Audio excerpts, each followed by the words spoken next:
So, good day everyone. Today we will be talking about another teaching strategy. So, since we are done with the other strategies, we will now move on to the next, which is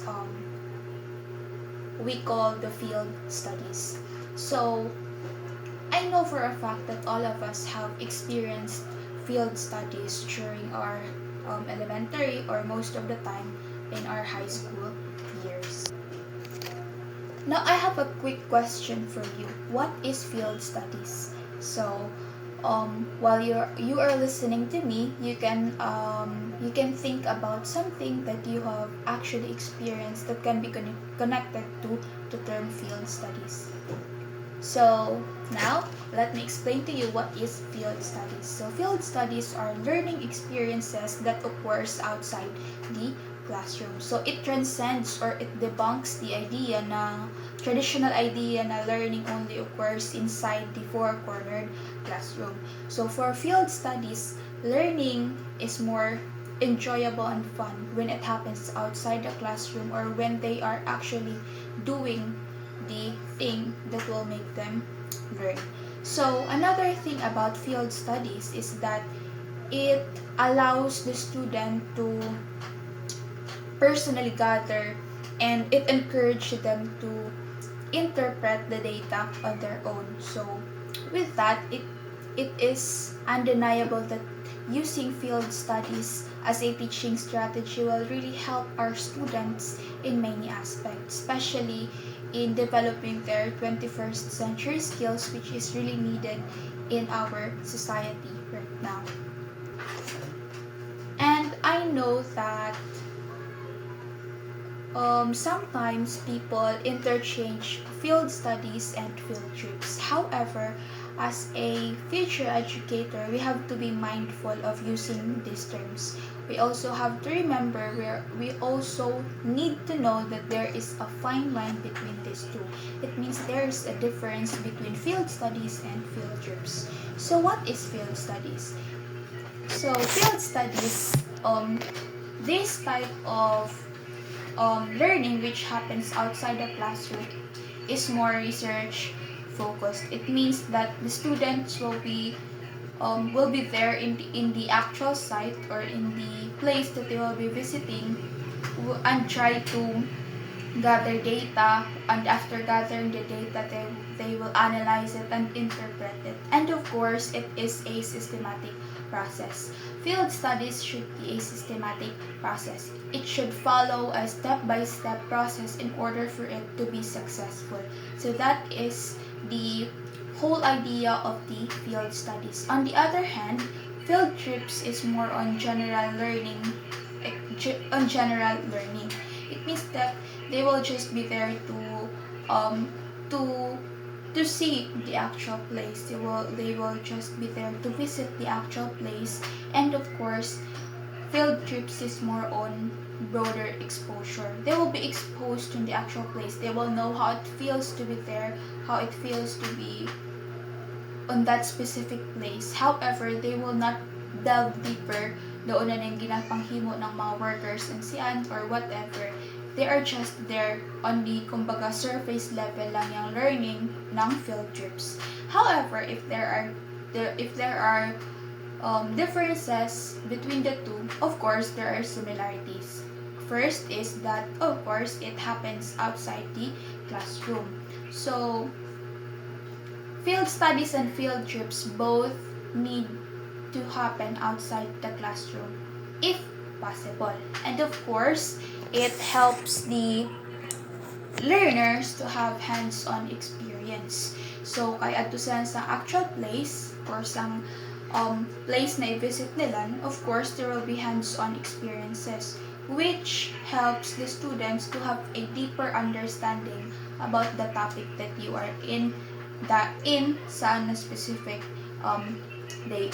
Or you will be able to say na mahit mo gani objective mo if you will use field studies. Kaya of course, laang pa ni John Dewey, learners learn better if they are doing it themselves. So those are the things that we have to be we have to keep in our minds when we use the terms field studies and field trips.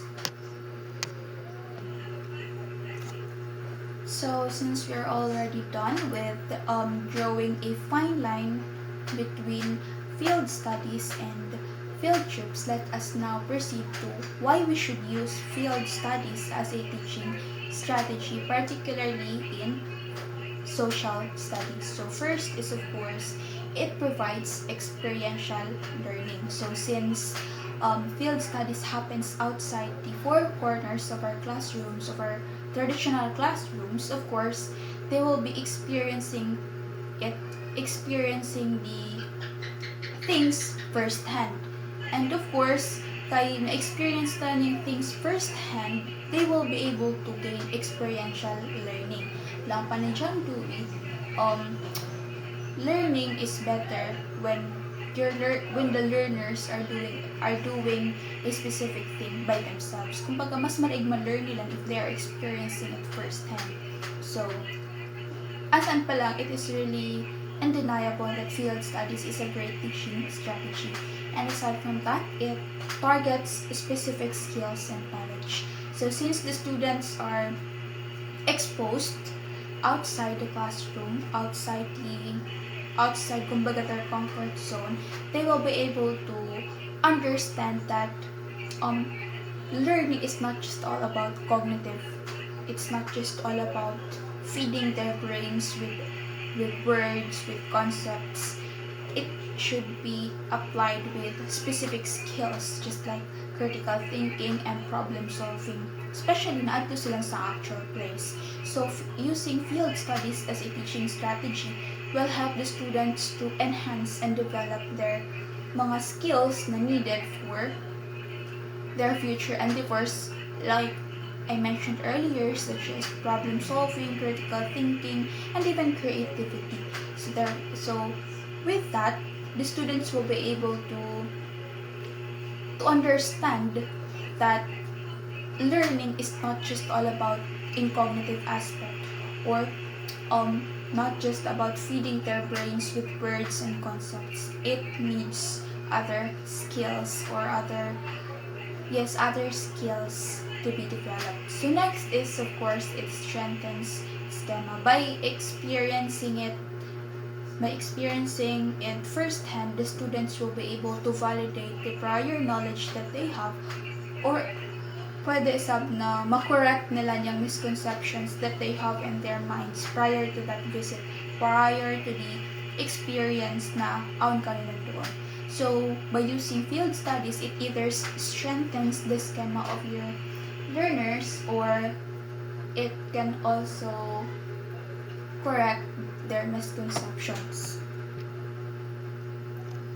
And of course, most importantly in terms of affective domain is that it motivates values development. So when we say it motivates values development, it means that dili lang cognitive and psychomotor yung ma-develop when we use field studies as a teaching strategy, but also the affective domain. Why? Because as the students roam around the place, roam around the site na ikadtuan nila, they will be able to see things differently. They will be able to understand na their way of living, the way of living ng mga tao saan na place is not the same as theirs. Therefore, they will be they will enhance their cultural tolerance, and of course, they will be able to develop empathy. So, if ma-absorb yan nila na learning,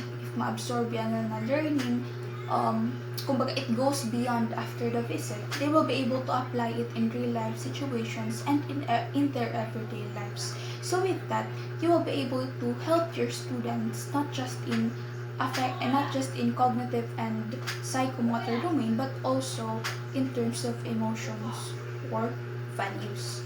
So there, asan pala makalang kita na field studies is not just about teaching our students with skills, concepts, or knowledge, but also values. So after knowing these mga benefits na makuha nato when we use field studies as a teaching strategy, it is really undeniable na it is really effective if implemented well. So, these mga benefits are just like a partial of many na madaigay pa ng mga benefits na pwede nato makuha as a teacher and pwede makuha ng learners nato if magamit kita ng field studies. So if there are benefits or mga kadayawan na makuha ta when we use field studies as a teaching strategy, of course, ang isa mga challenges or mga limitations ng field studies as a teaching strategy. First is the curriculum alignment. So, how can we say na challenge yung curriculum alignment when we implement field studies as a teaching strategy? It is really difficult na to align yung bitaw field studies ang curriculum if dili iyan haom sang kanang specific topic. Sometimes ang tendency na teachers use field studies as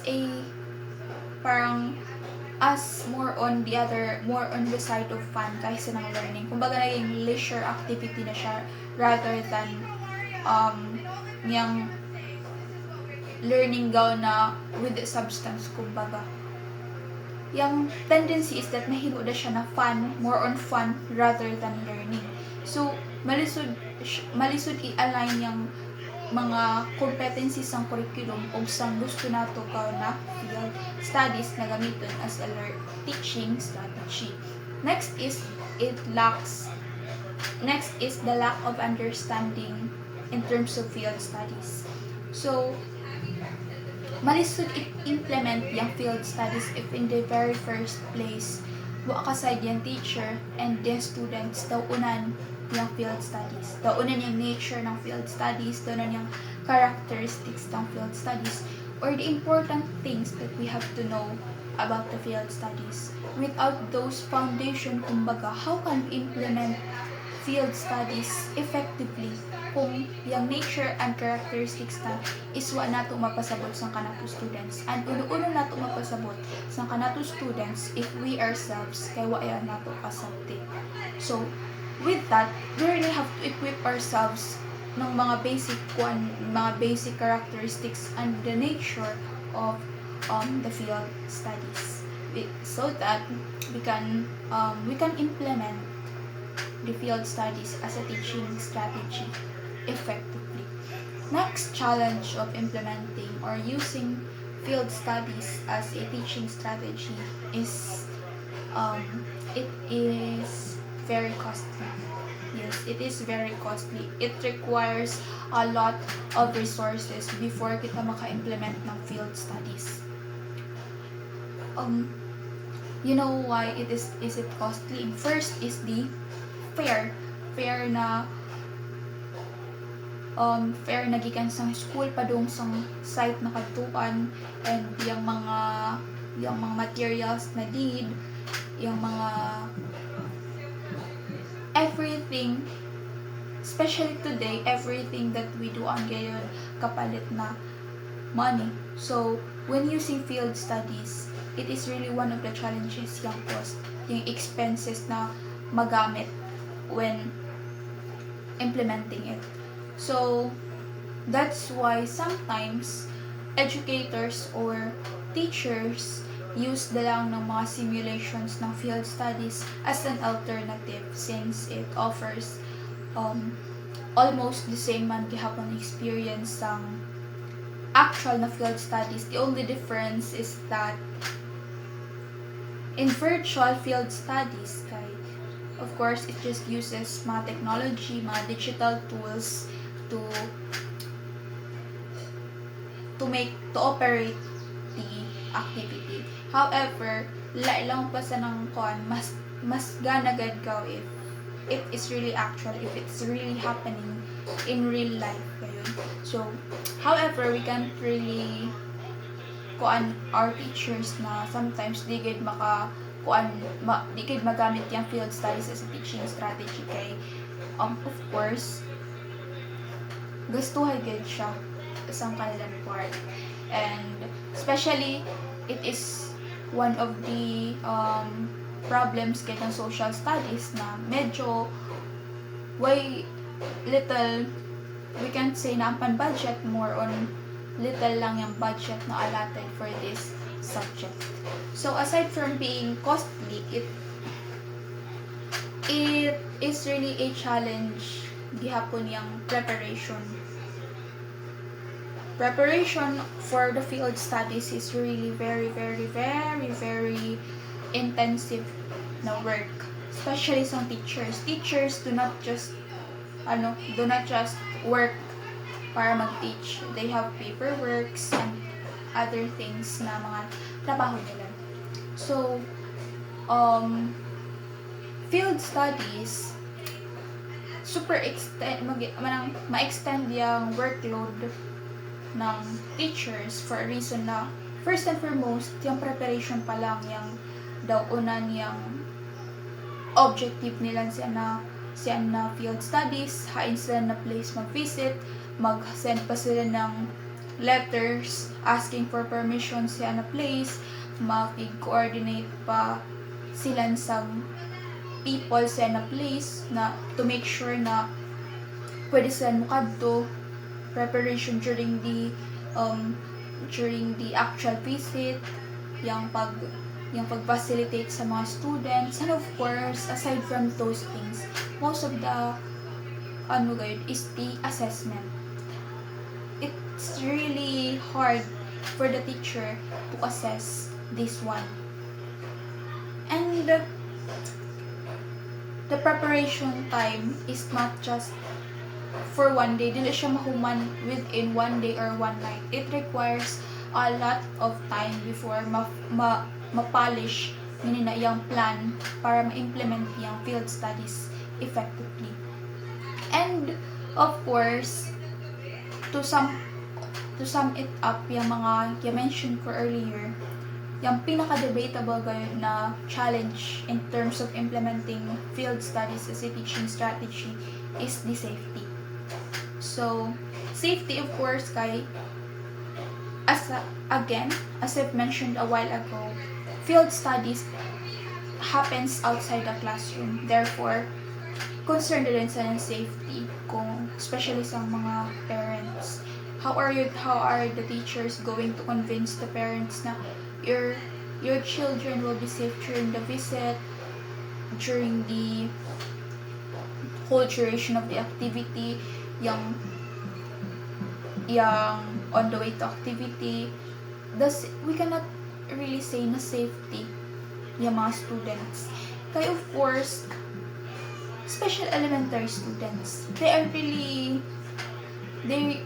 love to run, they love to play around, and of course, as a teacher, isa lang yung bantayan ng students. And another thing is yung mga incidents, specifically mga car accidents, which is the reason why there's a time na bawal ng DepEd na mag-conduct ng field studies yung mga schools kahit tungod ng mga news na ang mga yung disgrasya while on their way to their field studies or field trips pa. So therefore, safety is really the most critical challenge in implementing field studies. So, with all those mga challenges na ma-encounter ng teacher or even the students when using field studies as a teaching or learning strategy, we can really say that it's not easy to plan to use field studies as a teaching strategy. It requires a lot of preparation, a lot of mga precautionary measures before we can say na pwede nini gamitin na teaching strategy. But of course, if possible and dako yung chance na safety man yung site na katuan for the field studies, it is really good gaw na ma-experience na mga iso first hand na makadto sa isang place. Kay even kita, right, we really love to experience things on our own. Kay mas mukuan gid yung kanatong mga kumbaga it's more on makarelate kita kay since experience nato siya first hand. And of course, it is more fun. Especially for elementary students. Elementary students love things na involved yung fun and if it's really engaging. So, we can really say na ganahay go yung field studies and teaching strategies. However, as we all know, gihapon na things really have their own limitations and mga disadvantages. And sadly, field studies have its mga medyo bugat-bugat na disadvantages. So now we are going to move on to the next part. What to keep in mind when planning and doing field studies. These are the things na pwede na to mahimo, or these are the things that we should be keeping in our mind when we are planning or doing field studies.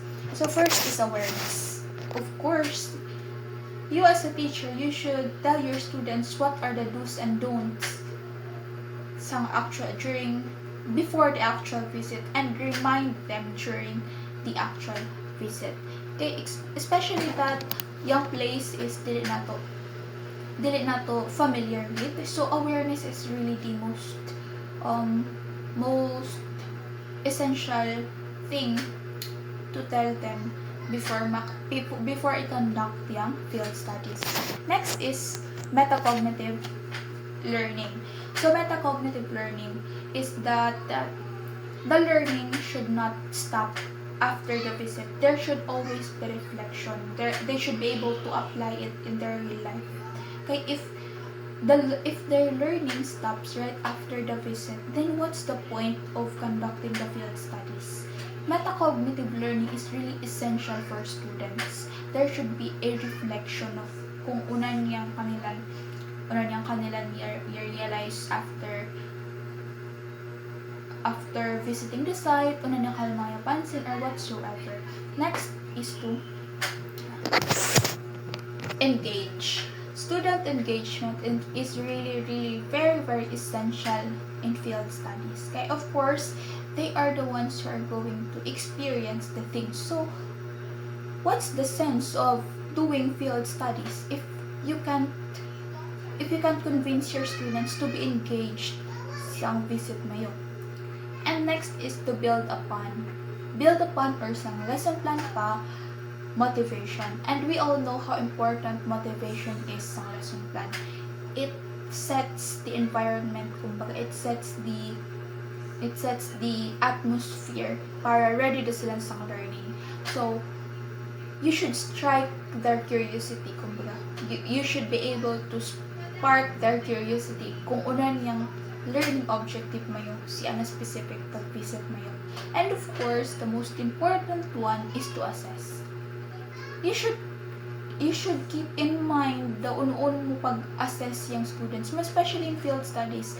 It is not easy to assess field studies. Di easy assess kung una niya learn nila during the visit and everything. However, there are many ways and mga types ng assessment na pwede nato magamit in order to assess their learning during the field studies. So, overall, we can really say that implementing field studies as a teaching strategy is not that easy. So, it needs to be carefully planned and thought before kita maglaw na, oh, we will be using this teaching strategy para sa topic na to. There are topics na they need ng field studies para masabot yan ng mga iso. So, within the challenges, kinahanglan nato na i-consider isa yung factors na yan. Kinahanglan nato i-consider yung safety ng mga iso, yung cost, yung preparation time and everything. So, we should really focus on what are the things that we should keep in mind when planning or doing the field studies. Kay with those factors, we can say na, di lang kita magamit sid ina teaching strategy. Siguro we can find alternatives for this alternative teaching strategies para sa ina topic. Kay you see, in terms of preparation and cost, siguro makuan pa siya, like we can find ways pa, we can makahanap pa kita ng paraan. However, when in terms of the safety, it is really very critical na istoryahan yung safety, especially for your students. So, field studies, kinahanglan nato siya planuhan ng very matarong to ensure that it is implemented effectively. But of course, looking at the nature of the field studies, this is a really interesting and fun teaching strategy. So, as teachers, it is our responsibility to think if pwede bang yun na teaching strategy sa kanato topic. So, it is your responsibility now to think if hain na mga topics yang allowed kita na magamit ng field studies. So, thank you very much for listening. I hope you have learned something for today about field studies, and if you have any questions and clarifications regarding this topic, feel free to message me, and I will try my very best to answer your questions. So that would be all for field studies. I hope na magamit na yun as teachers.